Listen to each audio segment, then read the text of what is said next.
നമസ്കാരം. പെൺകുട്ടികൾക്ക് ആദ്യത്തെ ആർത്തവമുണ്ടാകുന്ന ഏജ്, അതായത് നമ്മൾ മെനാർക്കി എന്ന് പറയും. അപ്പോൾ ഈ മെനാർക്കിയുടെ ഏജ് 10 വയസ്സിന് താഴേക്ക് വന്നുകൊണ്ടിരിക്കുകയാണ്. അപ്പോൾ പല ആൾക്കാർക്കും ഇതിൻ്റെ ഒരു കാരണമായിട്ട് തെറ്റിദ്ധരിച്ച് വെച്ചിരിക്കുന്നത് ചിക്കൻ വിഭവങ്ങൾ കൂടുതൽ കഴിക്കുന്നത് കൊണ്ടാണ്. ചിക്കൻ ഫ്രൈയോ ബ്രോയിലർ ചിക്കനൊക്കെ കറി വെച്ച് കഴിക്കുന്നത് കൊണ്ടാണ് ഈ ആർത്തവം നേരത്തെ വരുന്നതെന്നാണ് മിക്ക ആൾക്കാരും ധരിച്ചു വെച്ചിരിക്കുന്നത്. അപ്പോൾ അതിൻ്റെ ഡീറ്റെയിൽസിലേക്കാണ് നമ്മളിന്ന് പോകുന്നത്. കുട്ടികൾ ആൺകുട്ടികളായാലും ശരി പെൺകുട്ടികളായാലും ശരി പ്രത്യുൽപാദന ശേഷി കൈവരിക്കുന്ന ആ ഒരു ഏജിലേക്ക് കടക്കുന്നത്, റീപ്രൊഡക്റ്റീവ് ഗ്രൂപ്പിലേക്ക് കടക്കുന്നത് ഒരു സീക്വൻസ് ഓഫ് ഇവൻറ്റ്സ് ആണ്. അപ്പോൾ അതിൽ പെൺകുട്ടികൾക്ക് എന്താണ് സംഭവിക്കുന്നത് നോക്കാം. പെൺകുട്ടികൾക്ക് ആദ്യം മെനാർക്കിന് മുന്നേ, ആർത്തവം വരുന്നതിന് മുന്നേ ഏറ്റവും ആദ്യം നടക്കുന്നത് ടിലാർക്കി എന്ന് പറയും. അതായത് അവരുടെ ബ്രസ്റ്റ് ഡെവലപ്മെൻ്റ് ആയിരിക്കും ആദ്യം കാണിക്കുന്നത്. അതിനുശേഷം പ്യുബാർക്കി, അതായത് ഹെയർ ഗ്രോത്ത് ഉണ്ടാകും. അവരുടെ ജനൈറ്റൽ ഏരിയയിൽ കക്ഷത്തിൻ്റെ ഭാഗത്തൊക്കെ ഹെയർ ഗ്രോത്ത് ഉണ്ടാകും. പിന്നെ ഒരു 2 വർഷത്തിന് ശേഷമായിരിക്കും മെനാർക്കി, അതായത് ആദ്യത്തെ മെൻസസ് കണ്ടു തുടങ്ങുന്നത്. ഇങ്ങനെ ഒരു സീക്വൻസ് ഓഫ് ഇവൻറ്റ്സ് ആണ് ഉണ്ടാകുന്നത്. അപ്പോൾ ഇതിൽ കുട്ടികളുടെ ശരീരത്തിൽ ഒരുപാട് ഹോർമോണൽ ചേഞ്ചസും ഫിസിക്കൽ ചേഞ്ചസും ഉണ്ടാകുന്നുണ്ട്. നമ്മൾ ഏറ്റവും ആദ്യം മനസ്സിലാക്കേണ്ടത് എന്താണെന്ന് വെച്ചാൽ, ഇത് കേരളത്തിലെ പെൺകുട്ടികൾക്ക് മാത്രമല്ല, ലോകത്താകമാനം ഈ ഒരു ഏജ് ഓഫ് ഓൺസെറ്റ് മാറി വന്നുകൊണ്ടിരിക്കുകയാണ്. നമുക്ക് തന്നെ ചിന്തിച്ചാൽ മനസ്സിലാകും. ഇപ്പോൾ പേരൻസ് ആലോചിച്ച് നോക്കുക, നമ്മുടെ അമ്മമാർ, അവരുടെ അമ്മമാർ, അതായത് മുത്തശ്ശിമാർ അല്ലെങ്കിൽ അവരുടെ അമ്മമാരുടെയൊക്കെ ഈ കാലഘട്ടത്തിൽ ഈ ഒരു മെനാർക്കിൻ്റെ ഏജ് എന്ന് പറയുന്നത് 16 വയസ്സ് 18 വയസ്സൊക്കെ ആയിരുന്നു. അതായത് ഒരു 50 വർഷം മുന്നേ 16 വയസ്സ് 18 വയസ്സിലൊക്കെയാണ് പെൺകുട്ടികൾ പ്രായപൂർത്തിയായിരുന്നത്.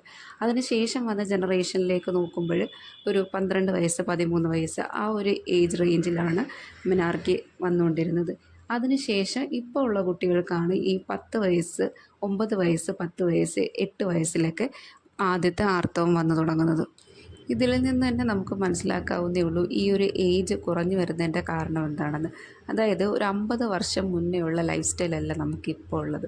50 വർഷം മുന്നേ നമ്മൾ കഴിച്ചിരുന്ന ഫുഡല്ല നമ്മളിപ്പോൾ കഴിക്കുന്നത്. അതിലൊക്കെ ഒരുപാട് ചേഞ്ചസ് വന്നിട്ടുണ്ടായിരുന്നു. അന്ന് ഏറ്റവും പ്യുവറായിട്ട് കഴിച്ചിരുന്നത്, ഇപ്പോൾ അതിനകത്ത് ഒരുപാട് അഡീഷൻസ്, സിന്തറ്റിക് ആയിട്ടുള്ള ഒരുപാട് ഫുഡ് ഐറ്റംസൊക്കെ അതിലോട്ട് ആഡ് ചെയ്ത് വന്നിട്ടുണ്ട്. അതൊരു വളരെ പ്രധാനപ്പെട്ട കാരണമാണ്. അപ്പോൾ നോർമലി ഈ മെനാർക്കിൻ്റെ ഏജ് എന്ന് പറയുന്നത് പെൺകുട്ടികളിൽ 8 മുതൽ 14 വയസ്സ് വരെയാണ്. അതായത് 8 മുതൽ 14 വയസ്സ് വരെ ഈ ആദ്യത്തെ ആർത്തവം വരുന്നതിന് നമ്മൾ നോർമലായിട്ട് തന്നെയാണ് കാണേണ്ടത്. അപ്പോൾ അത് നേരത്തെ ആകാൻ വേണ്ടിയിട്ട്, അതായത് പണ്ട് കാലത്ത് അവർ 12 വയസ്സ് അതിൽ നിന്ന് കുറഞ്ഞ് 8 വയസ്സിലേക്കൊക്കെ എത്താൻ വേണ്ടിയിട്ട് നമ്മുടെ ലൈഫ് സ്റ്റൈല്, ഫുഡ് സ്റ്റൈലിനൊക്കെ വലിയ ഒരു റോളുണ്ട്. നമ്മളൊക്കെ നമ്മുടെ കുട്ടികൾക്ക് മാക്സിമം ന്യൂട്രീഷ്യസ് ആയിട്ടുള്ള ഫുഡായിരിക്കും കൊടുക്കാനായിട്ട് ശ്രമിക്കുന്നത്.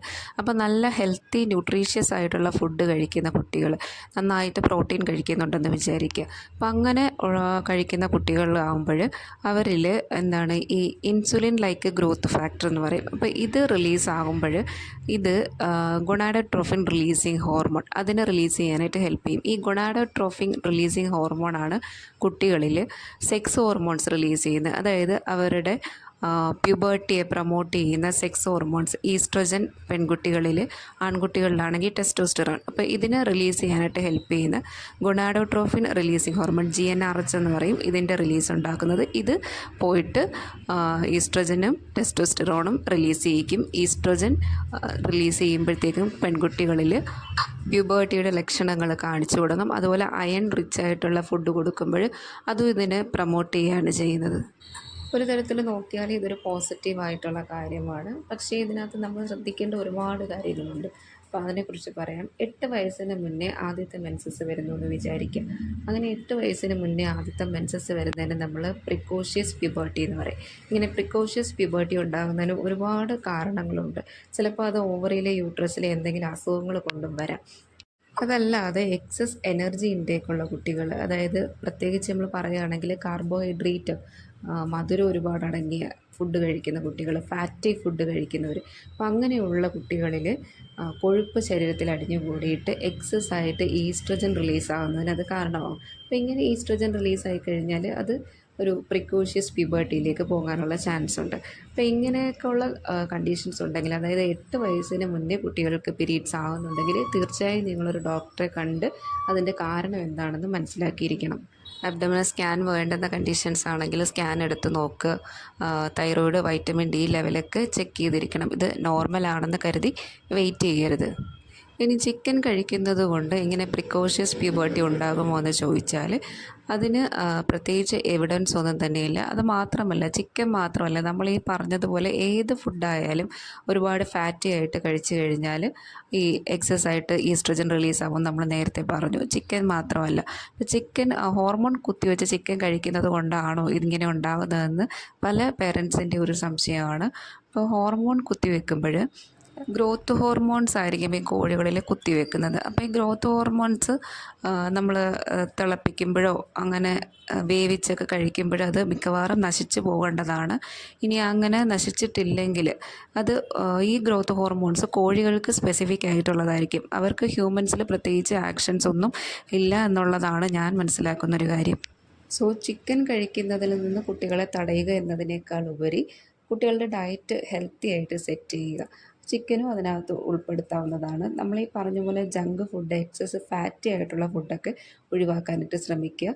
ഒബിസിറ്റി ഉണ്ടാകുന്നത്, കുട്ടികളിൽ അമിതവണ്ണം ഉണ്ടാകുന്നത് തടയുക. ഒരു 2 ഹവേഴ്സെങ്കിലും ഡെയിലി അവരെ കളിക്കാനായിട്ട് ഫിസിക്കൽ ആക്ടിവിറ്റീസിന് വേണ്ടി പ്രോത്സാഹിപ്പിക്കുക. കുട്ടികളിൽ ഫിസിക്കൽ ആക്ടിവിറ്റി കുറയുന്നത് ഇതുപോലെ പ്രിക്കോഷ്യസ് പ്യൂബർട്ടി ഉണ്ടാക്കുന്നുണ്ട് എന്ന് സ്റ്റഡീസ് പറയുന്നുണ്ട്. അതുപോലെ സ്ക്രീൻ ടൈം കൂടുന്നതും ഈ ഹോർമോൺ റിലീസ്, ഹോർമോൺ ഇംബാലൻസ് ഉണ്ടാക്കുന്നുണ്ടെന്ന് സ്റ്റഡീസ് പറയുന്നുണ്ട്. സോ സ്ക്രീൻ ടൈം കുറച്ച് ഡെയിലി ഒരു 2 മണിക്കൂറെങ്കിലും ഒരു ഫിസിക്കൽ ആക്ടിവിറ്റിക്ക് വേണ്ടിയിട്ട് അവരെ പ്രോത്സാഹിപ്പിക്കുക. പ്രിക്കോഷ്യസ് പ്യൂബർട്ടി അല്ലെങ്കിൽ നമ്മൾ എക്സ്പെക്റ്റ് ചെയ്ത ഏജിന് മുന്നേ മെൻസസ് ആകുന്ന കുട്ടികളുടെ പേരൻസ് ഒരു കാര്യം അറിഞ്ഞിരിക്കണം. യാതൊരു കാരണവശാലും ഇത് സ്റ്റോപ്പ് ചെയ്യാനായിട്ട് ശ്രമിക്കരുത്. അതായത് ഡോക്ടറെ കൺസൾട്ട് ചെയ്തിട്ട് ഇത് ഒരു വർഷം കൂടി കഴിഞ്ഞാക്കാൻ പറ്റിയ മെഡിസിൻസ് ഉണ്ടോ, അങ്ങനത്തുള്ള ട്രീറ്റ്മെൻറ്റിലേക്കൊന്നും പോകരുത്. ഇത് കൃത്യമായും നാച്ചുറലായി കുട്ടികളുടെ ബോഡിയിൽ സംഭവിക്കുന്നൊരു കാര്യമാണ്. ഇത് യാതൊരു കാരണവശാലും നിർത്തുന്നത് ഒരു നല്ല കാര്യമല്ല. 10 വയസ്സിന് മുന്നേ മെൻസസ് വരിക എന്ന് പറയുന്നത് ബുദ്ധിമുട്ടുള്ള കാര്യമാണ്. കുട്ടികൾക്ക് അതുമായിട്ട് പൊരുത്തപ്പെടാനായിട്ട് ബുദ്ധിമുട്ടുണ്ടായിരിക്കും. കാരണം ആ ഒരു ഏജ് ഗ്രൂപ്പ് എന്ന് പറയുന്നത് മെൻ്റലി അവർ കുട്ടികളായിരിക്കും, പക്ഷേ ഫിസിക്കലി അവർക്ക് ചേഞ്ചസ് കാണിച്ച് തുടങ്ങുന്നുണ്ടായിരിക്കും. ഇത് രണ്ടിനോടും കൂടി പൊരുത്തപ്പെടാനായിട്ട് സമയമെടുക്കും. അതുമാത്രമല്ല, ഈ ഏജ് ഗ്രൂപ്പിൽ ഉണ്ടാകുന്ന ഹോർമോണൽ ചേഞ്ചസ് എന്ന് പറയുന്നത് ഒരു വളരെ വലിയൊരു ചേഞ്ചസ് ആണ് ഉണ്ടാകുന്നത്. സോ ആസ് എ പേരൻറ്റ് നിങ്ങൾ എന്ത് ചെയ്യണം എന്ന് ചോദിച്ചാൽ കുട്ടികളെ എത്രയും നേരത്തെ തന്നെ ഇതിനെ പറ്റിയിട്ട് പഠിപ്പിച്ച് മനസ്സിലാക്കുക. അതായത് ഒരു 7 വയസ്സ് മുതൽ, അല്ലെങ്കിൽ നമ്മൾ നേരത്തെ പറഞ്ഞ പോലെ തെലാർക്കി ആയിരിക്കും ആദ്യം കാണുന്നത്. ബ്രസ്റ്റ് ഡെവലപ്മെൻറ്റ് കണ്ടു തുടങ്ങുമ്പോൾ തന്നെ മെൻസസിനെ പറ്റിയിട്ടുള്ള കാര്യങ്ങളെ പറ്റി കുട്ടികൾക്ക് പറഞ്ഞു കൊടുക്കുക. മെൻസസ് എന്താണെന്നും അതെങ്ങനെ മാനേജ് ചെയ്യണമെന്നും ഇനി അങ്ങോട്ട് ശരീരത്തിൽ എന്തൊക്കെ ചേഞ്ചസ് ആണ് ഉണ്ടാകാൻ പോകുന്നതെന്നൊക്കെയുള്ള കാര്യങ്ങൾ കുട്ടികളെ കൃത്യമായി പറഞ്ഞ് മനസ്സിലാക്കി കൊടുക്കുക. അതുപോലെ തന്നെ പ്രധാനപ്പെട്ട ഒരു കാര്യമാണ് ആദ്യത്തെ 2-3 വർഷങ്ങളിൽ ഇറഗുലറായിട്ട് പീരീഡ്സ് വരുന്നത്. അപ്പോൾ ക്രമം തെറ്റി ആർത്തവം ഈ ആദ്യ കാലങ്ങളിൽ നോർമലായി കാണുന്ന ഒന്നാണ്. പക്ഷേ ഒരുപാട് വേരിയേഷൻസ് ഒക്കെ കാണുന്നുണ്ടെങ്കിൽ ഒരു ഡോക്ടറെ കൺസൾട്ട് ചെയ്യുക. ഈ പ്രിക്കോഷ്യസ് പ്യൂബർട്ടിയെ പറ്റിയിട്ട് നിങ്ങൾക്കുള്ള ഡൗട്ട്സൊക്കെ കമൻറ്റ് ചെയ്ത് ചോദിക്കാവുന്നതാണ്. അതുപോലെ തന്നെ ആദ്യത്തെ മെൻസസിനെ പറ്റിയിട്ട് കുട്ടികളെ എങ്ങനെ എഡ്യൂക്കേറ്റ് ചെയ്യണമെന്ന് ഒരു പ്രോപ്പർ ഗൈഡൻസിന് വേണ്ടിയിട്ട് കമൻറ്റ് ചെയ്യുകയോ അല്ലെങ്കിൽ ഈ കാണുന്ന വാട്സപ്പ് നമ്പറിൽ മെസ്സേജ് ചെയ്യുകയോ ചെയ്യാവുന്നതാണ്.